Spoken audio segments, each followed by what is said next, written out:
día más precioso para estar delante de su presencia. Amén. Sé que está caliente afuera, pero aquí está cómodo. Gracias a Dios por esta provisión de este tiempo. Había en estas épocas donde no existía el aire acondicionado, no sé si lo sabías. Esto es algo moderno y es glorioso que lo podemos tener. Si estuviéramos buscando un árbol con sombra, si fuera de otra manera, una manera de evitar el calor, pero gloria a Dios aún por ello. Un tiempo lindo ahora en el verano que estamos entrando. Como han notado, afuera estamos preparando, ya casi estamos terminando por allá afuera para poder usar esa área aquí en algunos domingos para comer juntos y disfrutar juntos con más confraternidad. Así que todo está preparado para eso. Y has notado que estamos haciendo varios cambios. Ya casi estamos terminando. Hay poquito para hacer, pero siempre hay algo, un detalle. Y quiero darle gracias nuevamente a todos los que han trabajado tan fuertemente. Que han dado de su tiempo, que han donado dinero, que han donado provisiones, materiales, que han trabajado, que han hecho aún más allá de lo que uno pudiera aún pedir. Gracias a Dios por todos los que han ayudado. Todas las familias, todos los individuos que han ayudado. Gracias, gracias. Esto no se limpia solo. No sé si sabías. Y estaba sucio, de verdad, esto se ensucia rápido con todo el trabajito. Así que gloria a Dios por ello. Esta mañana tenemos un tiempo muy precioso preparado para nosotros. Tenemos un pastor invitado que está con nosotros esta mañana. Se llama Hernán Porras. Él está aquí. Yo voy a dejar que presente a su esposa en esta mañana. Pero una vida que he conocido por muchos años. Yo estuve años atrás con el pastor David Casas. Algunos lo conocen, otros. Que él fue uno de los que tomó la batuta con el Colegio Bíblico Berea, que existe aquí en Atlanta. Es un colegio teológico muy bueno, se lo recomiendo si tú quieres estudiar. Hay una oportunidad buena para prepararte en el ministerio, tiene diversidad de clases. Pero el pastor Hernán Porras ahí estudió y se preparó, y es ahí donde yo empecé a conocer acerca de él, y como Dios lo había llamado. Hemos tenido ahora muchos años conociéndonos, visitándonos, desayunando juntos como pastores. Tenemos un grupo de pastores. Y al fin, aceptó la invitación, aquí está. Fue difícil, pero llegó. Así que lo tenemos aquí en esta mañana. Quiero decirle que no sé si lo va a hacer, quizás lo haga en la próxima invitación. Le pedí que él en algún momento pueda compartir su testimonio, que creo que él esta mañana va a estar compartiendo de la palabra de Dios. Pero si es así, tenemos que recibirlo otra vez. Pero tiene un testimonio bello, como Dios lo ha usado, como el Señor está obrando en su vida. Y en esta mañana nosotros tenemos el privilegio de recibirlo. Así que sin más, el pastor Hernán Porras y su esposa Miriam, si la puedes introducir, hermanos. Bienvenidos en esta mañana. Amén. Te bendiga, hermano. Y esto es tuyo. Buenos días, espero que todos estén bien. Y pues como dijo el pastor Amado, ya llevamos bastante tiempo conociéndonos y de verdad que es un privilegio poder conocer tanto a Amado como a Adriana, de verdad, una familia que ama al Señor. Y créanme que en el tiempo que nosotros estuvimos estudiando, ellos fueron de inspiración para nosotros, el ver el trabajo y cómo el Señor ha estado trabajando en sus vidas. Esto es algo que impacta mucho, sobre todo en la vida cristiana. Nosotros somos personas comunes y corrientes, vasijas de barro en las manos del Señor, y Él es el que hace la obra. Así que cuando nosotros podemos entender que no es de nosotros la obra, sino del Señor, realmente podemos descansar tranquilos, podemos estar confiados que lo que nosotros estamos haciendo, lo estamos haciendo porque el Señor está poniendo eso en nuestras vidas. Así que les presento a mi esposa, Miriam. Llevamos ya casi 28 años casados. Y el Señor ha provisto realmente para nosotros el tiempo de disfrutar juntos todo el tiempo. No tenemos hijos, pero el Señor nos ha dado la gracia y la bendición de estar con Él y es más que suficiente para nosotros. Así que, pues le damos gracias al Señor por este tiempo. Gracias. Bendiciones, hermanos. Ella le da pena hablar. Y realmente, también siempre he sido una persona tímida, aparte de no aceptar muchas invitaciones, y eso es porque soy una persona tímida y en algunos momentos siento como la presión, pero pues para hablar del Señor es su gracia y dependemos de su gracia en todo tiempo. Así que pues les voy a pedir que se pongan de pie por un momento. Vamos a poner este tiempo en la presencia del Señor. y piensen por un momento qué es Cristo para ti y qué es lo que Él ha hecho en tus vidas. Pues cuando pensamos en esto, lo único que puede salir de nosotros es palabras de alabanza. Así que, Señor, ponemos este tiempo delante de ti. Dependemos de tu gracia, de tu bondad y de tu misericordia.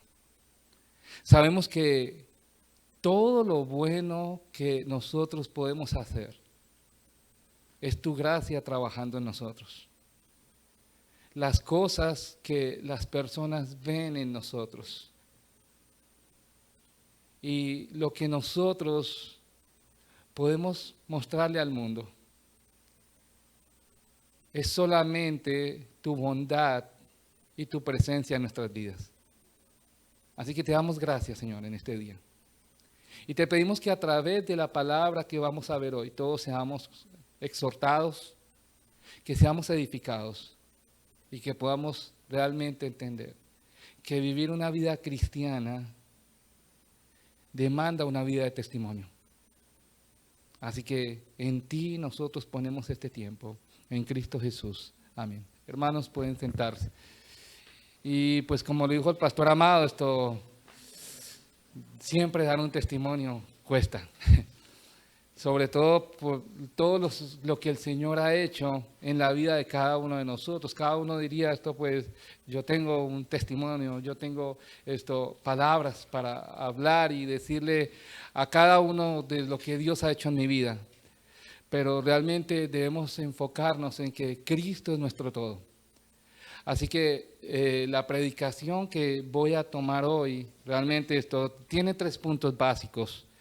Y realmente en estos 3 puntos básicos vamos a ver un problema, vamos a ver la solución al problema y la resolución que vamos a tomar en cuanto a ese problema. Ahora, ¿en base a qué? Pues en base a la palabra del Señor. Así que les voy a pedir que me acompañen a Filipenses capítulo 3, versos 7 al 14. Y son 8 versículos que vamos a ver, y a través de estos 8 versículos vamos a ver cómo el Señor nos va a tratar en cuanto a la vida cristiana, cómo Él va a tomar esto y nos va a mostrar nuestra realidad y la realidad de los hijos de Dios.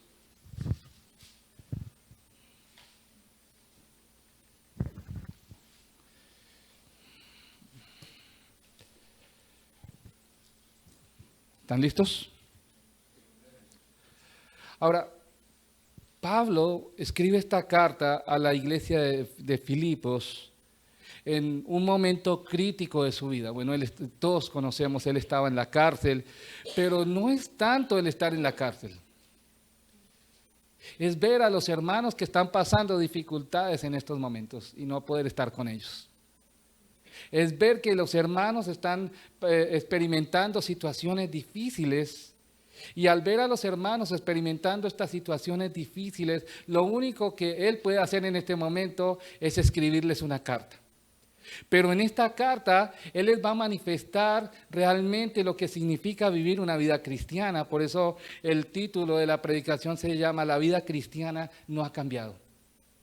Y tal vez nosotros pensamos, tal vez es relevante o no es relevante, pero ¿qué es lo que significa vida cristiana? Es lo que vamos a ver hoy.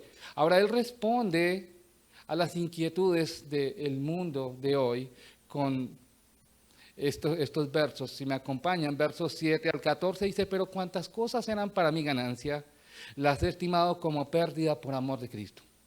Y ciertamente aún estimo todas las cosas como pérdida por la excelencia del conocimiento de Cristo Jesús mi Señor, por amor del cual lo he perdido todo y lo tengo por basura para ganar a Cristo y ser hallado en Él, no teniendo mi propia justicia que es por la ley, sino la que es por la fe de Cristo, la justicia que es de Dios por la fe, a fin de conocerle y el poder de su resurrección y la participación de sus padecimientos, llegando a ser semejante a Él en su muerte, si en alguna manera llegase a la resurrección de entre los muertos. No que lo haya alcanzado ya, ni que ya sea perfecto, sino que prosigo por ver si logro hacer aquello para lo cual fui también nacido por Cristo Jesús. Hermanos, yo mismo no pretendo haberlo ya alcanzado, Pero una cosa hago, olvidando ciertamente lo que queda atrás y extendiéndome a lo que está delante. Prosigo a la meta, al premio del supremo llamamiento de Dios en Cristo Jesús. Ahora, cuando leemos estos versos, diríamos, ¿dónde está el problema? Realmente, lo que está exponiendo estos versos y lo que Pablo está exponiendo en estos versos es la perspectiva de lo que significa vivir la vida cristiana centrada en Jesús y en su gloria. Ahora, esto es un panorama amplio de lo que nosotros vivimos en la vida cristiana. Y cuando vemos el contexto del pasaje, nosotros vemos que Pablo le escribe la carta a la iglesia de Filipos porque ellos estaban experimentando persecución. ¿Ven? Ahora, estaban experimentando problemas también y habían ciertos problemas que estaban contaminando dentro de las iglesias. Uno de ellos eran los falsos maestros que se estaban introduciendo para introducir doctrinas. Ahora, Pablo, en medio de esta situación, lo que hace él es llevar este mensaje y el mensaje para él. Y aunque parece extraño, el mensaje que él da en base a los problemas, él es mostrar en dónde está centrado. ¿Ven? Así que cuando recordamos lo que sucede en la iglesia de Filipos, esta carta está diseñada y no tiene un tema específico, realmente tiene varios temas y todos los temas están girando en un solo centro, que es el capítulo 2, donde Cristo es exaltado y proclamado. ¿Ven?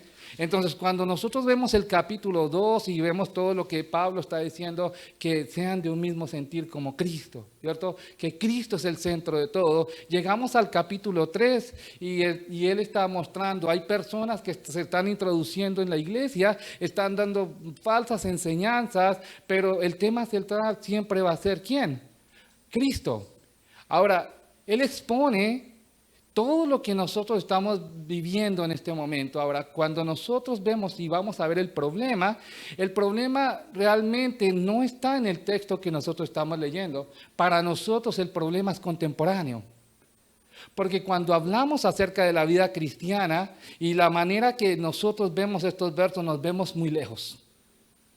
Realmente nosotros estamos viendo el problema de la vida cristiana tan alejado. Y mi propósito como predicador es que hoy, en este día, a través de la exposición de estos versos, nosotros podamos entender que la vida cristiana que la iglesia empezó a vivir en el primer siglo no ha cambiado. La meta es la misma y seguirá siendo la misma. El propósito y la meta de cada creyente es y debe ser Cristo y su gloria. Ahora sí vamos a exponer el problema. Lamentablemente estamos en un tiempo de la historia en que los cristianos viven como si su relación con Cristo no fuera importante. En este momento hablas con personas que se dicen creyentes y no saben por qué son creyentes. Tú hablas con personas y les preguntas, ¿eres cristiano? Y todos dicen, sí, yo soy cristiano. Hay personas que no le dan la importancia a lo que Dios ha hecho en sus vidas. Estamos en un momento en la historia en el cual hay personas que se consideran creyentes, pero no saben cuál es el nombre de Dios. No entienden realmente cuál es el propósito por el cual fueron llamados. Y aún así, cuando empiezas a hablar con ellos, te das cuenta que hay personas que llegan a la iglesia por determinadas situaciones. Hay personas que llegaron a la iglesia porque tenían problemas en su matrimonio y les dijeron ve a la iglesia y tu problema se va a solucionar. Tenías problemas económicos y el único lugar donde encontraste fue la iglesia. Y cada uno de esos factores están haciendo que las congregaciones se llenen, pero llegando al tema principal, muchos no se han dado cuenta que el tema central del evangelio y de la vida cristiana es Cristo y su gloria. Cómo Cristo debe transformar la vida de las personas a tal punto que nosotros debemos entender una sola cosa. Los cristianos o los creyentes van a llegar al evangelio de una manera correcta cuando entienden su condición. Ahora, su condición y la condición de nosotros debe ser clara. Nosotros somos pecadores. Todos nosotros pecamos. y estábamos destituidos de la gloria de Dios. Y cuando entendemos esa gran verdad, nosotros debemos entender que la única manera en que las personas llegan a Cristo es por arrepentimiento y fe. Si tú no has entendido esta parte, que todos llegamos por arrepentimiento y fe, entonces tienes un momento para meditar y pensar por qué llegaste o por qué nosotros llegamos. Esto ha ocurrido en todo el mundo cristiano y está ocurriendo. No importa la denominación. No importa qué denominación, tú te acercas con qué personas o cristianos que están en determinadas denominaciones y les preguntas esto.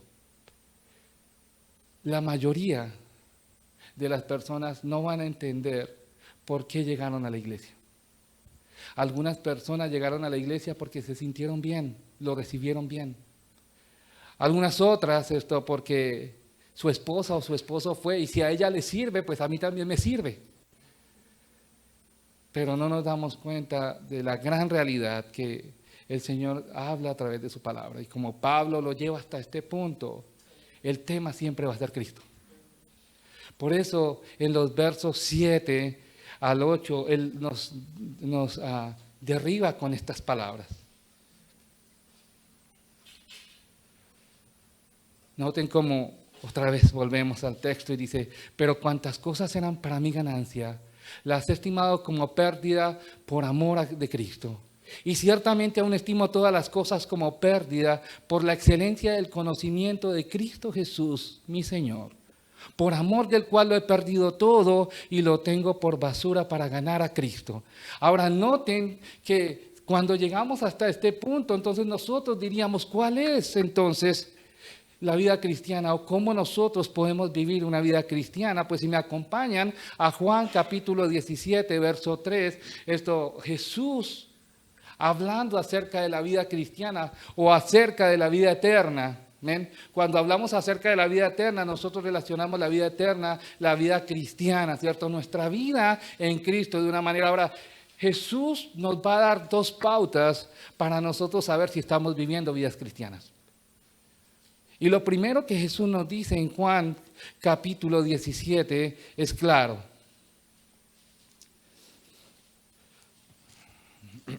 Perdón.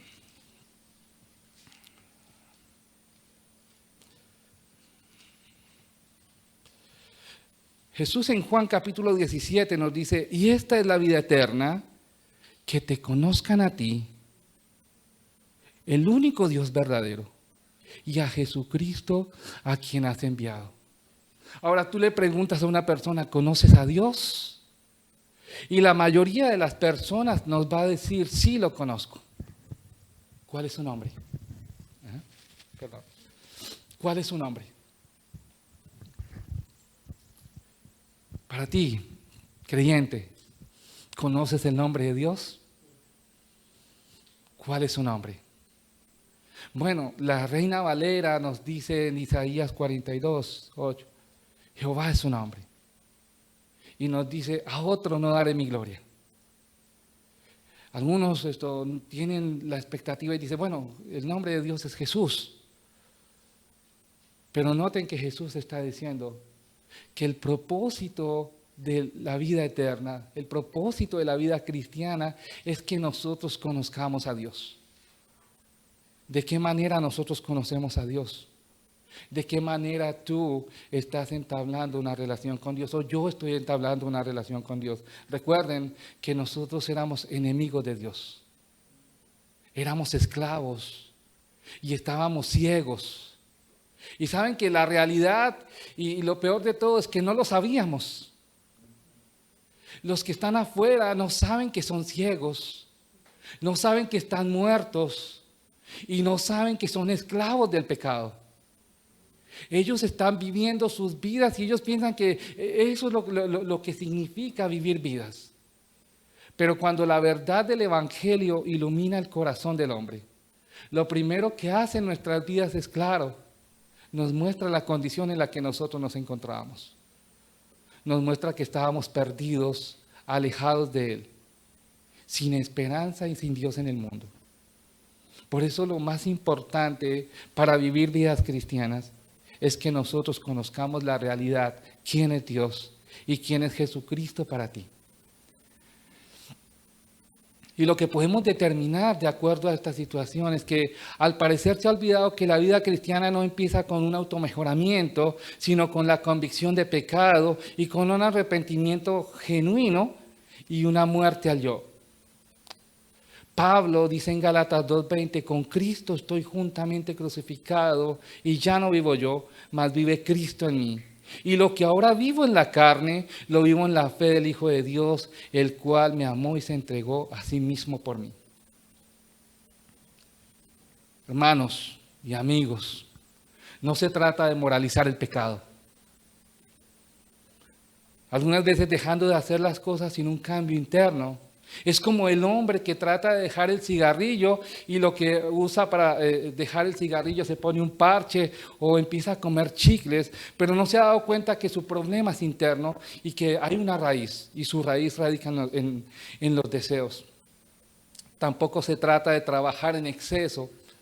Algunas veces pensamos que mi vida cristiana yo la vivo trabajando en exceso para la iglesia o para el evangelio, pero no nos damos cuenta que Jesús le dijo a la iglesia de Éfeso, ustedes trabajan mucho, pero han dejado lo importante.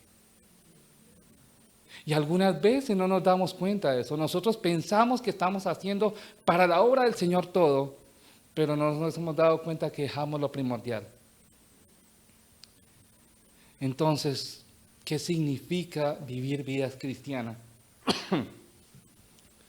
Pues tanto para Pablo como para cualquier creyente de todos los tiempos, lo básico de la vida cristiana comienza con el conocimiento correcto de Dios. Así que, en lo más básico, que tú conozcas a Dios. Cómo nosotros nos acercamos a Dios. Cómo nosotros empezamos a caminar con Él. A través de los medios de gracia que Dios nos ha dado, nosotros tenemos la oración, tenemos la palabra, tenemos la comunión entre hermanos. ¿Ven? Cuando vemos primera carta de Juan, y Juan dice que la manera en que nosotros podemos conocer a Dios es cuando nos amamos los unos a los otros. No puedo decir que yo amo a Dios cuando yo no amo a mi hermano. Así que esto nos pone en una situación seria. Porque si tenemos conflictos con los mismos hermanos, muchas veces de la congregación, lo que estamos mostrando es que no amamos a Cristo. Lo que estamos mostrando es que nos amamos a nosotros mismos. Así que, hermanos y amigos, sin un conocimiento correcto de Dios, corremos el peligro de ser desviados de nuestra vida de fe.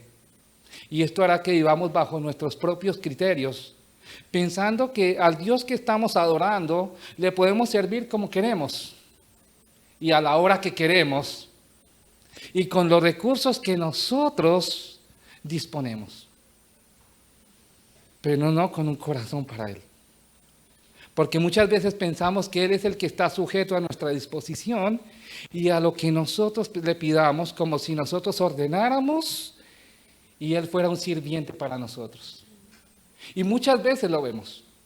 Muchas veces esto parece que fuera así. Nosotros tenemos un problema y acudimos a Él. ¿Y qué hacemos? Pues Él tiene que solucionar esto. Y viendo el problema contemporáneo que nosotros estamos experimentando hoy en día. Ahora, como hispanos, nosotros en este momento estamos experimentando un problema serio, ¿cierto? Muchos de los hispanos están experimentando su situación de documentos y entonces le están pidiendo al Señor que haga una obra. Pero ¿y qué si el Señor te quiere llevar a tu país a llevar el Evangelio? Ya lo conociste aquí. Estamos esperando que el Señor haga un milagro, pero el Señor ya lo hizo. El Señor transformó tu vida. El Señor transformó tu corazón. Ahora, no es que no puedas quedarte, pero ¿qué es lo que estás haciendo para la gloria de Dios? ¿O cómo nosotros lo estamos haciendo para la gloria de Dios? Quisiéramos que Estados Unidos fuera la tierra prometida. Hermanos, es una tierra de bendición, pero no es la tierra prometida. Dios es Dios, aquí como en otro lugar. Y debemos estar seguros de eso. Que si el Dios que te llamó a la salvación, te llamó y te está sosteniendo en este lugar, te va a sostener en otro lugar. Como iglesia, nosotros esperamos que las personas que vienen a la congregación se nutran y que empiecen a vivir vidas cristianas, pero no para estar sentados en una silla, sino para que salgan a producir. Porque somos para eso, fuimos llamados para producir fruto, y el fruto tiene que ver con la manera en que nosotros somos testimonio para otros. Es bueno, y yo lo digo, es bueno tener una iglesia grande, pero es mucho mejor que la iglesia a la cual servimos está llevando el evangelio a diferentes lugares. Así que cuando nosotros nos damos cuenta que Pablo está expresando estos versos, pensamos en que es un mensaje contrario al mundo, porque el mundo se ama a sí mismo. El mundo no quiere soltar, o el hombre que vive en el mundo no quiere soltar. ¿Ven? Para las personas su meta es hacerse un nombre. Para las personas su meta es tener una posición. Su meta es tener muchas posesiones. Pero Pablo al contrario dice, yo lo he perdido todo y lo tengo por basura para ganar a Cristo. El ideal cristiano, y no quiero que lo entiendan como llevarlo al extremo de que ahora tengo que vender todo. ¿Y ahora qué voy a hacer? No. Primero conoce a Cristo. Empieza a vivir para Él. Y Él te va a llevar a hacer lo que Él determina que hagas. Algunos tienen un corazón misionero, otros no. Algunos trabajan en la misión, aportando y ayudando para que otros vayan. Pero todos hacemos la obra. Y cuando empezamos a vivir vidas centradas en Cristo, lo único que nosotros podemos entender acerca de la vida cristiana es que ahora nosotros somos instrumentos en sus manos. Como lo vemos en los versos 7 al 9, Pablo directamente en estos versos hizo un balance de su vida y encontró que había cosas en ella que tal vez para el mundo en general eran importantes, pero para él, vivir una vida que agrada a Dios, estas mismas cosas que para el mundo son importantes, para él eran un estorbo. Pablo se dio cuenta en su análisis que las posesiones, los títulos, el reconocimiento que podía tener en su antigua vida carecían de importancia. Y noten esto, cuando lo compara con el valor de Cristo. Por eso hablar acerca de Cristo hay mucho. Si en este momento te pidieran a ti escribir por lo menos 500 palabras acerca de Cristo, ¿qué escribirías? ¿Cómo realmente tú empezarías? Y saben que esto es una gran disyuntiva porque algunas veces pensamos en Cristo y no tenemos palabras para describirlo. Y todo lo que vamos a describir es muy corto, pero la realidad es que nosotros deberíamos sobrepasar esas 500 palabras y hablar acerca de Él como nuestra propiedad, como el único que ha transformado nuestras vidas y nos ha llevado a vivir de una manera diferente.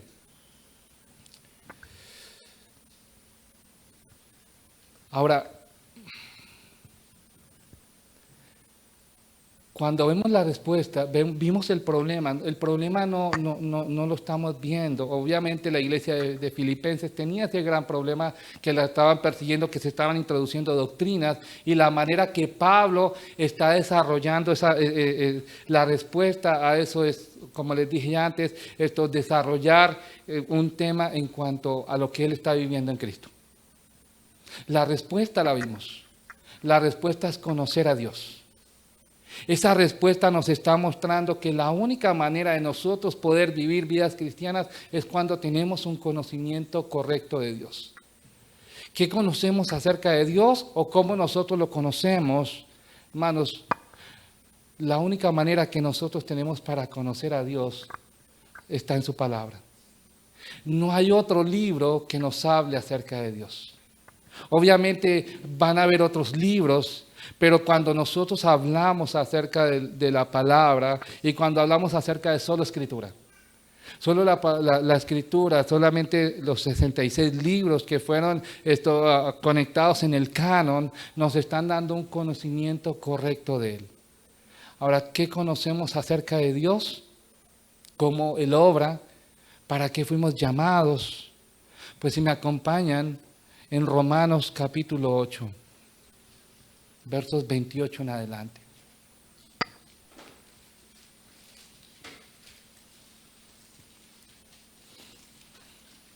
Por si tú no conoces cuál es el propósito de Dios para tu vida.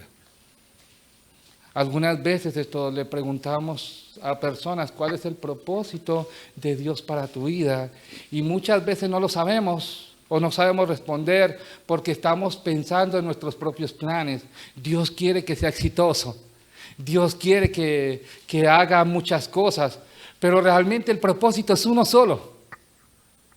El propósito para el Hijo de Dios es tan claro que nosotros deberíamos estar seguros. Y noten cómo está adornado este propósito desde el verso 28. Noten que Pablo en el verso 28 dice, y sabemos que a los que aman a Dios, todas las cosas les ayudan a bien. Ahora, hermanos, todas las cosas incluye tanto las cosas buenas como las malas. Si tu automóvil se le ponchó una llanta, aún eso sirve para la gloria de Dios. Si estás pasando por un problema o una enfermedad, aún eso sirve para la gloria de Dios. Si estás pasando alegrías y éxitos, eso sirve para la gloria de Dios. Por eso, cuando habla acerca de todas las cosas, nos gustaría que fueran solamente las cosas buenas. Pero una palabra nos está diciendo que aún es necesario que nosotros seamos pasados por sufrimiento, que nosotros seamos participantes. ¿Por qué? Porque a través de lo que nosotros estamos viviendo, todo va a cooperar para la gloria de Dios.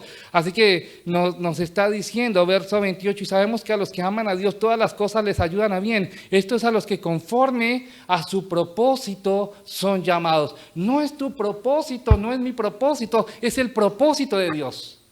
Así que cuando hablamos acerca del propósito de Dios en tu vida, nos vamos a ir alineando a cuál es el propósito. El propósito va a ser uno solo, verso 29. Porque a los que antes conoció, también los predestinó. ¿Para qué?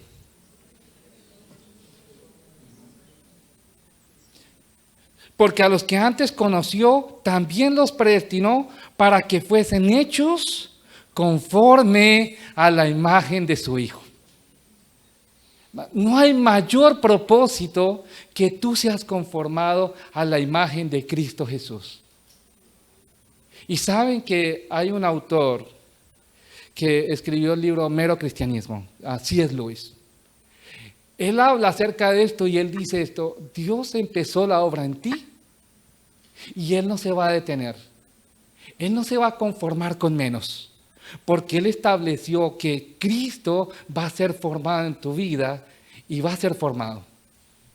Ahora, las situaciones que Dios permita en tu vida, Él las va a permitir para que Cristo sea formado en tu vida. Algunas veces pensamos, ¿por qué me está pasando esto? ¿O por qué le pasan cosas malas a hombres buenos? La realidad es que no hay ningún hombre bueno. La realidad es que nosotros debemos conocer nuestra condición. Nosotros ahora podemos entender nuestra realidad. Ahora podemos entender que como hijos de Dios estamos viviendo en un mundo perverso. Que el pecado está reinando. Y que como hijos de Dios nosotros somos luz en medio de la oscuridad. Pablo le dice a la iglesia de Filipos que ellos deben de ser luminares en medio de una generación maligna y perversa. Así que como hijos de Dios, el propósito es que Cristo resplandezca en tu vida. ¿En dónde? A todo lugar donde tú estás yendo. a todo lugar donde nosotros estamos yendo. Cristo debe ser el centro de nosotros. Así que cuando nosotros empezamos a ver la resolución, vimos el problema, la solución al problema, ¿cuál es? Conocer a Dios. Que Cristo sea nuestro centro y que Cristo sea nuestro todo.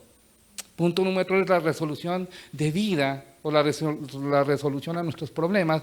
Después del análisis y la estimación que Pablo hace de las cosas que él considera valiosas en los versos anteriores, ahora él se da cuenta que las cosas que considera valiosas, tales como títulos o posesiones, estas mismas carecían de sentido cuando nos enfrentamos a la realidad de nuestras vidas. Hermano, yo no sé si tú conoces la realidad de tu vida y yo te la voy a decir claramente. La realidad de nuestra vida es que un día nos vamos a morir.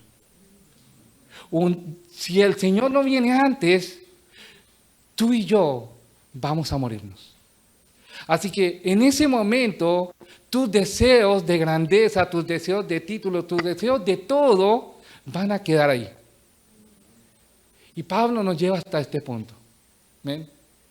Porque nuestra vida no termina en la muerte. Y algunas veces esto es lo que sucede con el ser humano, con todo, así creamos o no creamos, tenemos temor a la muerte. Cada uno de nosotros tenemos ese temor, no sabemos lo que va a suceder. Pero cuando somos confrontados con la muerte, aquí es donde viene la realidad. Yo no sé, cada uno de nosotros ha ido a un funeral y cada uno de nosotros hemos estado en esas sillas, pero sí les digo, claro, una cosa es estar sentado en esa silla y una cosa es estar acostado enfrente. El que está sentado en la silla tiene tiempo para reflexionar. El que está acostado ahí ya no. Ahí es donde ahora nosotros empezamos a ver la realidad de nuestra existencia. ¿De qué sirvió haber trabajado tanto para los que trabajan overtime y todo esto, tratando de hacer algo? ¿De qué sirvió haber gastado en tantas cosas si Cristo no fue nuestro centro y nuestro todo? ¿De qué sirve? ¿De qué sirve cuando nosotros estamos persiguiendo las cosas del mundo, así como el perro está persiguiendo su cola, que nunca lo alcanza? ¿De qué sirve? Cuando ahora nosotros nos estamos viendo en esta realidad. Por eso Pablo motivó y anima a los creyentes que pongan su vista en lo real y verdadero. Y que dejen a un lado lo efímero y lo perecedero. Todo lo que nosotros tenemos es perecedero. No importa si tú compraste el carro 2025, te vas a dar cuenta que el año siguiente dejó de ser nuevo. Aún saliendo del dealer deja de ser nuevo. La llanta de ese carro se va a ponchar o el motor puede fallar. Por una sola razón. Todo lo que estamos viviendo, estamos experimentando en este tiempo es perecedero. Tu vida en este momento es perecedera. Entonces, ¿qué hacemos? ¿Qué hacemos con todo esto? Pues la realidad es que en Cristo Jesús hay una vida plena. Una vida que vive para la gloria de Dios. Puede expresar los siguientes versos como Pablo los expresó en los versos 12 al 14. No que lo haya alcanzado ya, ni que ya sea perfecto, sino que prosigo por ver si logro hacer aquello para lo cual fui también nacido por Cristo Jesús. Ahora noten cómo Pablo termina con estos versos. Hermanos, yo mismo no pretendo haberlo ya alcanzado, pero una cosa hago, olvidando ciertamente lo que queda atrás y extendiéndome a lo que queda adelante. Prosigo a la meta, al premio del supremo llamamiento de Cristo Jesús.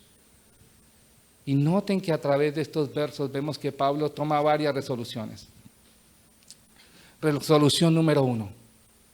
Él siguió adelante. A pesar de sus problemas, él sigue adelante. No importa lo que él está experimentando, él sabe que su meta es la gloria de Cristo. Resolución número 2. Desechó todo lo que no le beneficiaba en su vida para agradar al que lo llamó para su gloria. Resolución número 3. Continuó viviendo como siervo de Cristo hasta llegar a la meta. porque él sabía que su galardón es grande y está en los cielos, sentado a la diestra de Dios Padre. Hermanos, que al igual que Pablo, tú y yo veamos a Cristo como nuestro máximo galardón y nuestra máxima meta. Y no sé si ustedes conocen el himno de He decidido seguir a Cristo. Saben que lo impactante de este himno, aunque todo lo que dice es pero es cómo se vivió. Porque el autor de este himno es inédito, nadie lo conoce. Pero lo que nos cuenta la historia, o la manera como yo la aprendí, es que este hombre en la India tenía una familia y en su aldea, el jefe de la aldea, obviamente perseguían a los cristianos. Y él, convertido, escribió este himno y cuando lo obligaron a retractarse o a negar a Cristo, porque si no iban a matar a su esposa y a sus hijos. Lo único que él pudo responder fue, he decidido seguir a Cristo. No vuelvo atrás, no vuelvo atrás. Viendo cómo estaban matando a su esposa y a sus hijos, él dijo, aunque nadie más viniera a Cristo, no vuelvo atrás, no vuelvo atrás. Así que como conclusión, a través de estos versos, del verso 7 al 14, podemos ver que nos enseña que la prioridad de la vida cristiana se basa en conocer a Cristo y mantener una relación continua con Él. Que en cualquier situación tú y yo podemos decir, no tengo temor porque yo sé que Cristo está en mí y yo en Él. Hermanos, asegurémonos que conocer a Cristo sea lo más importante en nuestra vida.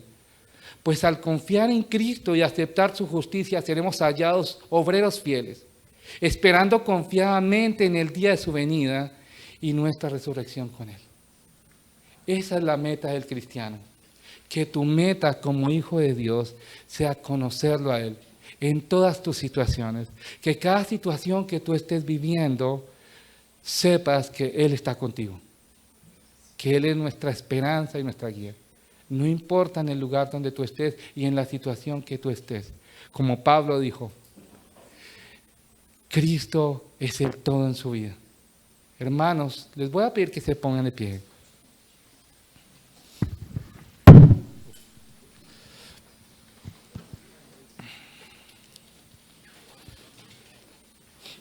La meta del cristiano, a través de su palabra, nos deja ver que algunas veces pensamos diferente o tenemos un enfoque diferente. Pero la palabra nos lleva y nos corrige hacia ese lugar. Ese es el propósito de la palabra. Que toda la palabra es inspirada por Dios y es útil para enseñar, para redarguir y para instruir en justicia y en verdad, a fin de que el nombre de Dios sea enteramente capacitado para toda buena obra. Así que vamos a orarle al Señor. Que nosotros podamos ser ese hombre de Dios y esa mujer de Dios. Cuando hablamos acerca de hombres, hombre y mujer, que podamos ser esas personas que aún a pesar de las situaciones que estén viviendo, no se rinden y saben que todas las situaciones que están viviendo los van a llevar a clamar a Cristo Jesús. Que aún si nuestra mente se perdiera y que olvidáramos todo, que no olvidemos que Cristo es nuestro Señor y nuestro Salvador. Y que nos apropiemos de la salvación que es en Cristo Jesús. No es que Cristo vino a salvar a los pecadores. La realidad es que Cristo me vino a salvar a mí, porque soy pecador. Porque a pesar de quién soy yo, Él vino a morir por mi pecado. Él vino a rescatarme. Así como el pastor dejó esas 99 ovejas y fue por la que estaba perdida. Que yo me pueda ver como esa oveja perdida. que me pueda ver en la necesidad de Cristo, que no hay valor más grande, ni premio más grande que ser llamado hijo de Dios. No en base a lo que yo puedo hacer, sino a lo que Cristo hizo por mí. Y que a través de lo que nosotros podamos experimentar en el diario vivir, nosotros sepamos que su gracia es suficiente. Y que lo único que nosotros necesitamos es clamar a Él. Reconocernos indefensos y saber que Él es todopoderoso, que su gracia está a favor de nosotros. Así que en Cristo Jesús, hermanos en Cristo, yo oro para que la fe en ustedes crezca y sean fortalecidos momento a momento, y que en sus momentos de dificultad no mengüe, sino que sean fortalecidos a tal punto que las personas que están a su alrededor, al ver sus situaciones, puedan ver a hombres y mujeres de Dios que confían en su Señor y que le pueden dar la gloria en medio de cualquier situación. Así que en Cristo Jesús oramos, que Él sea exaltado y que Él sea glorificado. Amén. Gracias, hermanos.